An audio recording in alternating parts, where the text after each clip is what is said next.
Ambassador Elena Vasquez watched the final human transport ship disappear into the swirling purple vortex of the jump gate.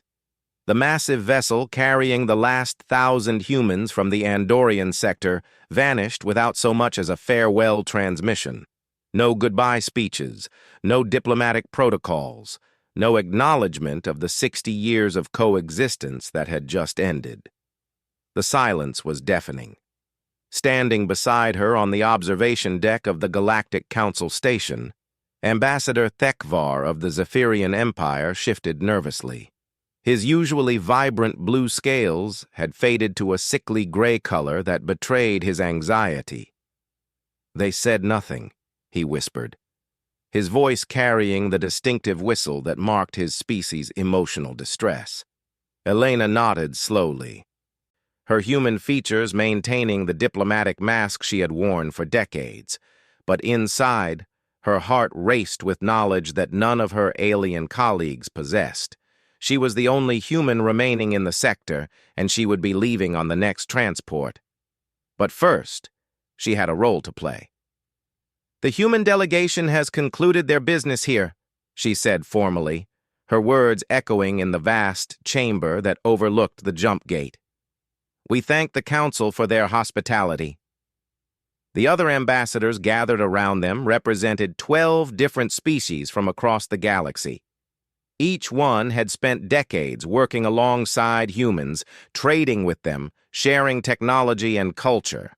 Now they watched the empty space where the human ships had been with expressions ranging from confusion to barely concealed relief. Ambassador Crix, whose insectoid species had initially been the most welcoming to humans, clicked his mandibles thoughtfully. 60 years they have been among us. 60 years of their strange customs, their unpredictable emotions, their intensity, and now they simply leave without explanation. "Perhaps it is for the best," muttered Chancellor Vorth from the shadows. The ancient being's crystalline form pulsed with a deep red light that indicated satisfaction. "Humans have always been unsettling, too quick to violence, too slow to forgive. Their departure simplifies many things." Elena felt a cold smile tug at her lips, but she suppressed it. If only they knew what was coming. The truth was that the human exodus had been planned for months, ever since the Council had made their decision. The vote had been close, but decisive. Motion 7743 Omega. The restriction of human colonial expansion beyond the Perseus Arm. It had passed by just 2 votes, effectively caging humanity within a small corner of the galaxy. What the Council didn't understand was that humans had been preparing for this moment since their first day in galactic politics. Every trade agreement, every technological exchange, every cultural program had been part of a larger strategy. Humans didn't just join communities, they studied them, learned from them, and when necessary, they prepared to defend themselves from them. The weeks following the vote had been a masterpiece of human logistics. Ships that had been scattered across dozens of systems suddenly began converging. Trade routes that had operated for decades were quietly abandoned. Human colonies that had taken years to establish were evacuated in a matter of days. All without fanfare, all without explanation, all without giving anyone time to ask uncomfortable questions. "Ambassador Vasquez," Thekvar said, turning to face her. "Surely you can provide some insight into your people's sudden departure. The Council would appreciate understanding the human perspective on recent developments." Elena met his gaze steadily. The Zephyrian had been one of the few genuine friends humanity had made in the Council. He had voted against the restriction, arguing passionately that humans had proven themselves trustworthy allies. It pained her to see the hurt in his large, dark eyes. "My people value their freedom above all else," she replied carefully. "When that freedom is threatened, they prefer to seek new horizons rather than accept limitations imposed by others." "But surely dialogue could have resolved any concerns," Crix interjected. The Council was not unreasonable. The restriction was merely a precautionary measure, a way to ensure continued peace and stability in the galaxy. Elena almost laughed at the irony. Peace and stability. If only they knew what humans had discovered during their decades of quiet exploration beyond the Council's mapped territories. If only they knew about the ancient ruins, the dormant technologies, the sleeping giants that humanity had spent 20 years carefully awakening and studying. The Council thought they were containing a potential threat. In reality, they had just made the biggest strategic mistake in galactic history. "I'm sure the Council's intentions were pure," Elena said diplomatically. "However, humans have decided to focus their energies elsewhere. There are always new frontiers to explore, new challenges to face." As if summoned by her words, Elena's personal communicator chimed softly. The message was brief and in a code that only she would understand. "Package delivered. Countdown initiated. Recommend immediate departure." She felt her pulse quicken. Phase 1 was complete. The really interesting part was about to begin. "I'm afraid I must also take my leave," Elena announced, straightening her formal diplomatic jacket. "The human embassy here is now officially closed. All future communications should be directed through standard council channels." The assembled ambassadors exchanged uncertain glances. Something in Elena's tone seemed to unsettle them, though they couldn't quite identify what. "Will humanity maintain any presence in council space?" Thekvar asked hopefully. Elena paused at the threshold of the chamber, turning back to face the group one final time. These beings had been her colleagues, some even her friends, for the better part of her adult life.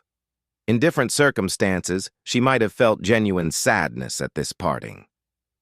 "Humanity will maintain whatever presence it deems appropriate," she said, her words carrying an edge that none of them missed.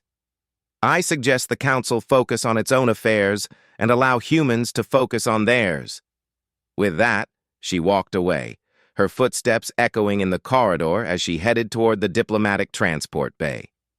Behind her, she could hear the ambassadors beginning to talk among themselves in urgent, worried tones. None of them understood yet. None of them realized that the quiet, methodical humans they had worked with for 6 decades had been preparing for this moment since the day they first arrived. None of them suspected that humanity's greatest strength wasn't their technology or their military might, but their ability to plan for contingencies that others couldn't even imagine. As Elena's shuttle cleared the station and headed for the jump gate, she allowed herself a small smile. The Council had wanted to cage humanity, to limit their expansion and keep them safely contained in a small corner of the galaxy. They were about to discover that some cages weren't meant to hold predators in. They were meant to keep prey out.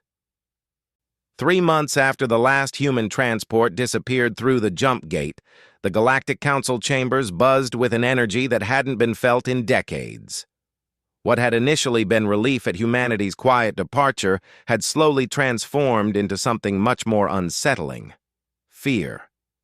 Supreme Chancellor Mordak, whose crystalline form now pulsed with an agitated orange glow, stood at the center of the great assembly hall. Around him, representatives from 47 different worlds whispered urgently among themselves. The emergency session had been called after reports began flooding in from across the galaxy, reports that painted a picture no one wanted to believe. "Order!" Mordak's voice resonated through the chamber's acoustic amplifiers, causing the worried chatter to fade.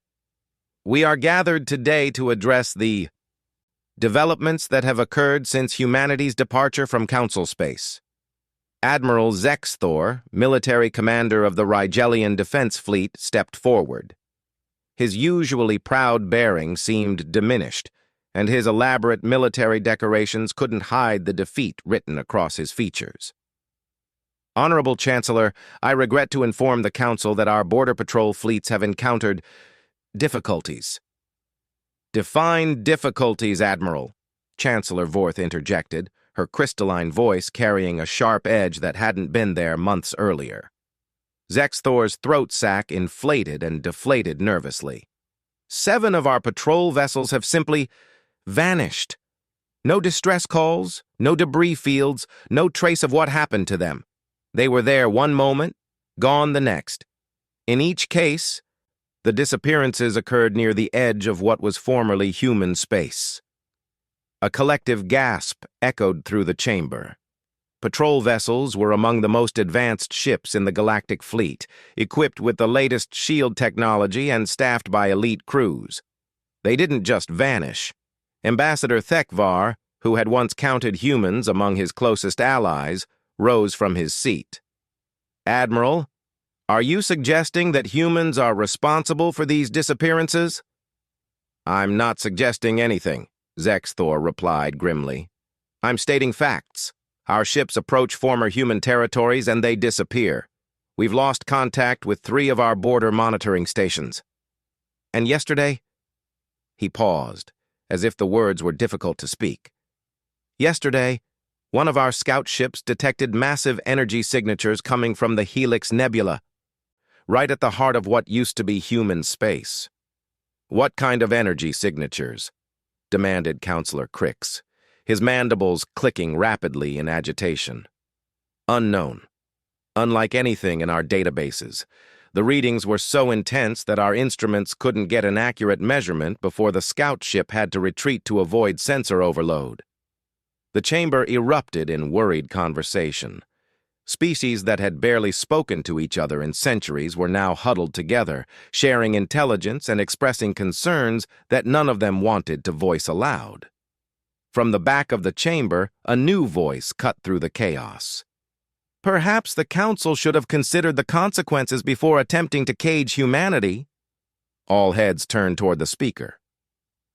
Ambassador Yexna of the Outer Rim territories was known for her blunt assessments, but she rarely involved herself in core world politics.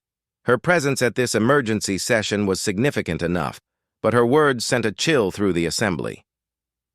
"Explain yourself, Ambassador," Mordak commanded. Yexna's multiple eyes blinked in sequence as she gathered her thoughts. "My people have traded with humans for decades. We know them differently than you core worlders do. Humans don't retreat, counselors. They regroup, they prepare, they plan. When you voted to restrict their expansion, you didn't contain them. You gave them time to organize without your oversight." "That's preposterous," sputtered Chancellor Vorth. "Humanity was a minor power. Resourceful, yes, but limited. They had what, perhaps a dozen systems under their control? A few hundred ships?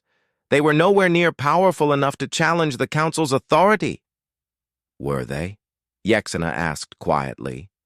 "Or were they simply careful about what they showed you?" The question hung in the air like a toxic cloud. For 60 years, the Council had operated under the assumption that they understood humanity's capabilities, that their surveillance and intelligence networks had accurately mapped human resources and technology. But what if they had been wrong? Counselor Vectar, representing the intelligence services, stood with obvious reluctance. "I have received preliminary reports from our deep space monitoring networks. It appears that human activity in the outer galaxy has been more extensive than we previously realized." "How much more extensive?" Thekvar asked, though his tone suggested he dreaded the answer. "Our analysts have identified at least 47 systems showing signs of human technological signatures. Many of these are far beyond the territories they officially claimed. Some are located in regions we considered unexplored." The chamber fell silent. 47 systems meant millions, possibly billions of humans. It meant industrial capacity on a scale that dwarfed their previous estimates. It meant that while the Council had been debating humanity's role in galactic affairs, humanity had been quietly building an empire in the shadows. "There's more," Vectar continued, his voice barely above a whisper. "We've detected massive construction signatures in several of these systems, shipbuilding on a scale we've never seen before. And the energy readings? Some of our analysts believe humans may have unlocked technologies we don't understand." Ambassador Crix's carapace had turned a pale green color that indicated extreme distress. "Are you telling us that humanity has been deceiving the Council for decades? That they've been secretly building military forces while maintaining diplomatic relations?" "I'm telling you that we may have severely underestimated their capabilities and intentions," Vektar replied. From her position near the chamber's viewing windows, Ambassador Yexina spoke again. "My people have a saying. Never corner a predator unless you're certain you can kill it. Humans are predators, counselors. They think like predators, they plan like predators, and when threatened, they respond like predators." "But they left peacefully," protested Thekvar. "There was no violence, no threats. They simply departed." "Exactly," Yexina said, her voice carrying a weight that chilled everyone present. "Predators don't waste energy on empty displays. When they're truly dangerous, they become very, very quiet." As if summoned by her words, the chamber's emergency communication system activated. The holographic face of Admiral Zexthor's aide appeared in the center of the room, his features marked by barely controlled panic. "Supreme Chancellor, urgent report from Scout Fleet Gamma. They've detected a massive fleet movement in the Perseus Arm. Unknown ship configurations, but the energy signatures match the readings from human space." "How many ships?" Mordak demanded. The aide's image flickered with interference before stabilizing. "Conservative estimate based on long-range sensors, several thousand vessels." "Sir, and Chancellor," his voice dropped to a whisper, "they're heading this way." The communication cut out, leaving the chamber in stunned silence. Several thousand ships, moving toward Council space. After months of mysterious disappearances and unsettling discoveries, the reality was finally becoming clear. Humanity hadn't left to avoid confrontation. They had left to prepare for one, and now they were coming back. Chancellor Vorth's crystalline form had shifted to a deep purple color that indicated profound fear. "How long until they reach our borders?" Admiral Zexthor consulted his tactical displays with trembling hands. "At their current speed, 6 days, Chancellor. Maybe 7. 6 days, Thekvar repeated numbly. 6 days to prepare for a conflict with an enemy whose true capabilities we never understood." Ambassador Yexina gathered her possessions and began moving toward the chamber's exit. "Where are you going?" Mordak called after her. "Home," she replied without turning around. "My people learned long ago not to stand between predators and their prey. I suggest the Council consider whether it wants to be predator or prey in the days ahead." As her footsteps echoed through the corridor outside, the remaining counselors sat in stunned silence, each grappling with the magnitude of their miscalculation. They had thought they were containing a minor threat. Instead, they had awakened something far more dangerous than any of them had imagined, and it was coming for them. The human fleet emerged from hyperspace at exactly 0800 Standard Galactic Time, as if their arrival had been scheduled like a diplomatic appointment. What appeared beyond the Council's defensive perimeter defied every assumption they had held about human capabilities for the past 60 years. Supreme Chancellor Mordak stood frozen on the command bridge of the Council's flagship, his crystalline form cycling through colors of shock and disbelief. Before them stretched not the few hundred ships they had expected, but an armada that seemed to go on forever. The tactical displays couldn't even provide an accurate count, the numbers climbing past 10,000 and still rising as more vessels continued to emerge from the jump points. "By the ancient stars," whispered Admiral Zexthor, his voice barely audible over the bridge's urgent activity. "What have they built?" The ships themselves were like nothing in the galactic databases.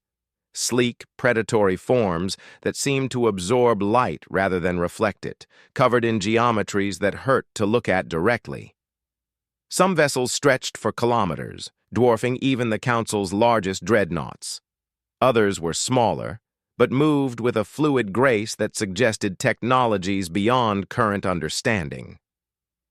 "Incoming transmission," announced the communications officer, her normally steady voice cracking with stress. It's from the human fleet, sir." "On screen," Mordak commanded, though part of him dreaded what he was about to see. The holographic display shimmered to life, revealing a figure that stopped every conversation on the bridge. It was Elena Vasquez, the former human ambassador, but transformed. Gone was the diplomatic attire and careful demeanor. Instead, she wore what could only be described as military regalia, of a design no one recognized, adorned with symbols that seemed to shift and move when observed directly. "Greetings, Supreme Chancellor," Elena said, her voice carrying a tone of polite authority that was somehow more terrifying than any threat. "I trust the Council has been well in our absence." "Ambassador Vasquez," Mordak began, then stopped. She was no longer an ambassador, and her smile suggested she found his confusion amusing. "Fleet Admiral Vasquez, actually," she corrected gently. "I should mention that my previous role was somewhat limited in scope. Today, I represent humanity in a more comprehensive capacity." Behind her, the bridge of her vessel was visible, and what the Council observers saw there challenged their understanding of the possible. The crew moved with military precision, but their uniforms bore no resemblance to any human designs the Council had recorded. More disturbing were the technologies visible in the background. Displays showing information in languages that shouldn't exist, control systems that seemed to respond to thought rather than touch, and in the distance, shapes that might have been crew members but definitely weren't human. "What do you want?" Mordak asked, his diplomatic training finally overriding his shock. Elena's smile widened, and for a moment, she looked exactly like the diplomat they remembered. "The same thing humanity has always wanted, Chancellor. Freedom to grow, to explore, to become what we're capable of becoming. The Council attempted to prevent that. We've come to discuss the matter." "Discuss?" Admiral Zexthor stepped forward, his military instincts finally overcoming his awe.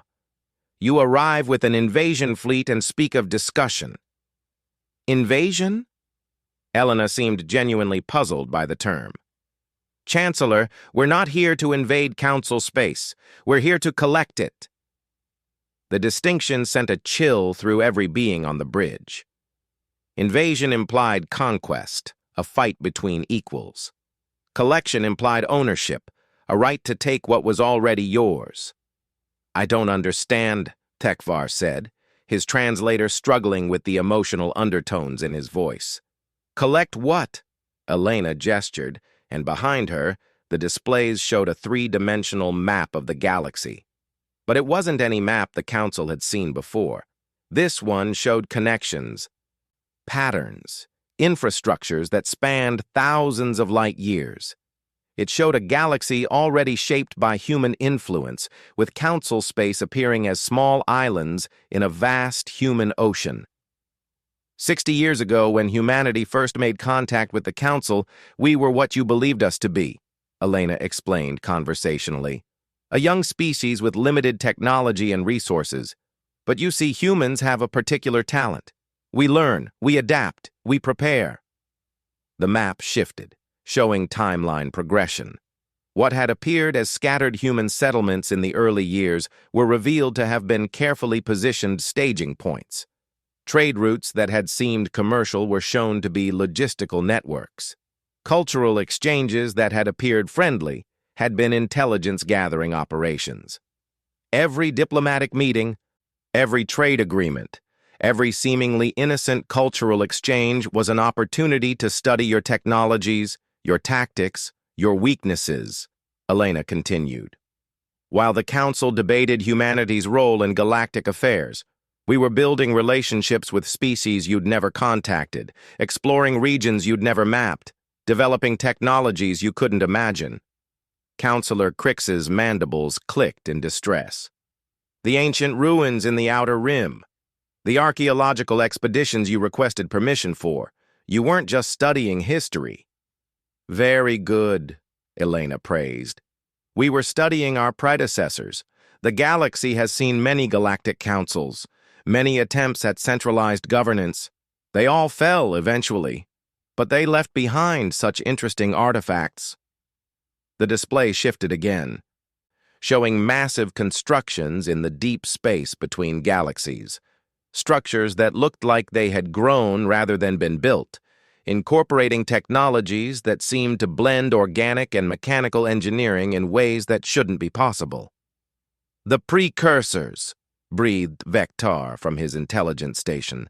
You found active precursor technology. We found sleeping technology, Elena corrected.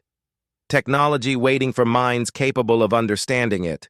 Your species have always approached ancient artifacts with reverence and caution. Humans approach them with curiosity and determination. The results have been illuminating. Admiral Zexthor stepped closer to his tactical displays, studying the human fleet with growing horror. Those ships, the energy signatures we've been detecting. You've been building them with precursor technology. Building is such a limited term, Elena said. We've been growing them, learning from them, becoming them in some cases. As if responding to her words, several of the human vessels began to change. Hull plates shifted, revealing structures underneath that pulsed with organic rhythms. Some ships seemed to divide, becoming multiple smaller vessels before rejoining in entirely new configurations. Others simply faded from visual sensors while remaining detectable on gravitational readings, as if they had learned to exist in multiple dimensions simultaneously. "What have you become?" whispered Thekvar. Elena's expression grew thoughtful, almost melancholy. "What we always had the potential to be, old friend. The Council saw humans as they were and tried to limit them to that forever. But humans don't accept limitations. We find ways around them, through them, beyond them." She gestured again, and the display showed real-time views of Council worlds. On every planet, in every system, human vessels were appearing, not attacking, not invading, simply arriving. The message was clear. Resistance was not just futile, it was irrelevant. "You're going to destroy us," Mordak said quietly, his light having faded to the dullest possible glow. "Destroy you?" Elena looked genuinely surprised. "Chancellor, we're going to save you. The galaxy is about to face challenges you can't imagine. Ancient enemies stirring in dark spaces between stars. Technologies from dead civilizations awakening after millions of years of dormancy. The Council, as it exists now, couldn't survive what's coming. And you can?" Elena's smile returned, but this time it carried warmth that reminded them all of the diplomat they had once known. "We've spent 60 years preparing for what's coming. We've learned from every species in the galaxy, studied every piece of ancient technology we could find, made alliances with beings you've never encountered. The Council tried to cage humanity because they feared our potential. They should have feared what would happen when that potential was finally unleashed." The transmission ended, leaving the bridge in stunned silence.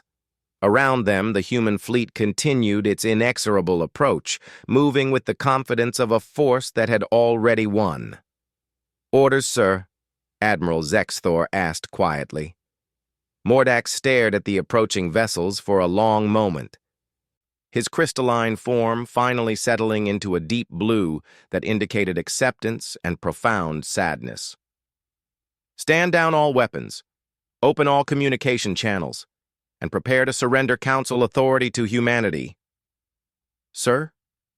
"They're right," Mordak said softly. "We tried to limit them, and in doing so we taught them to surpass us completely. The age of the Council is over. The age of humanity has begun." Outside the viewports, the human fleet filled the sky like a new constellation, beautiful and terrible and utterly beyond anything the Council had believed possible. They had foreseen terror in humanity's potential and tried to prevent it. Instead, they had ensured its arrival. The humans had left without speaking and returned without asking permission. And now, as Elena had promised, they had come to collect what was already theirs. A galaxy that had been shaped by human hands for 60 years, waiting for the moment when humanity would finally claim it. The terror the Council had foreseen was not humanity's destruction of galactic civilization. It was humanity's transformation of it into something the Council could never have imagined. And that transformation had only just begun.